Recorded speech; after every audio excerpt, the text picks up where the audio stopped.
இலங்கை தமிழரசு கட்சியை பொறுத்தவரையிலே இப்போ சர்வாதிகாரமான செயல் தான் நடந்து கொண்டிருக்கிறது. அதற்காக முதலாவது மாவீரர் சிவகுமார் அண்ணாவின் நாளன்று தந்தை செல்வா முற்றத்திலே யாழ்ப்பாணத்திலே பகிரங்கமாக ஒரு கருப்பு துணியால் வாய் கட்டிய அமைதி வழியான போராட்டம் 8 மணி தொடக்கம் 2 மணி வரைக்கும் தொடரும்.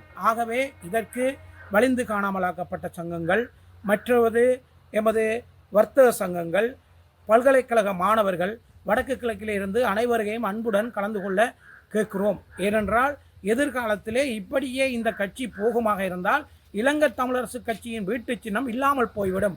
சில கோடாரி கம்பர்களின் ஆட்சியும் அநியாயமும் இந்த கட்சியிலே பயங்கரமாக இருக்கிறது. உங்களுக்கு தெரியும், மாவட்டத்திலே கௌரவ பாராளுமன்ற உறுப்பினர்களை தெரிவு செய்யப்பட்ட நபர்களால் அவர்களுக்கு ஒரு பாராளுமன்ற உறுப்பினர்களுக்கு கூடி உரிமையாக ஒரு சபையை கூட செயல்பட முடியாமல் சில கோடாரி கம்புகள் குழப்பிக் கொண்டிருக்கிறார்கள். உண்மையாகவே இது சம்பந்தமாக உலகத்துக்கு தெரிய வேண்டும், யார் இந்த பிழைகளை விடுகிறார்கள். உண்மையாகவே எமது போராட்டம் மௌனிக்கப்பட்ட 2009 அரசியலிலிருந்து 2009 போராட்டத்தை பொறுத்தவரையிலே சர்வதேச நாடுகளின் உதவியோடு எங்கள் போராட்டம் மௌனிக்கப்பட்டது.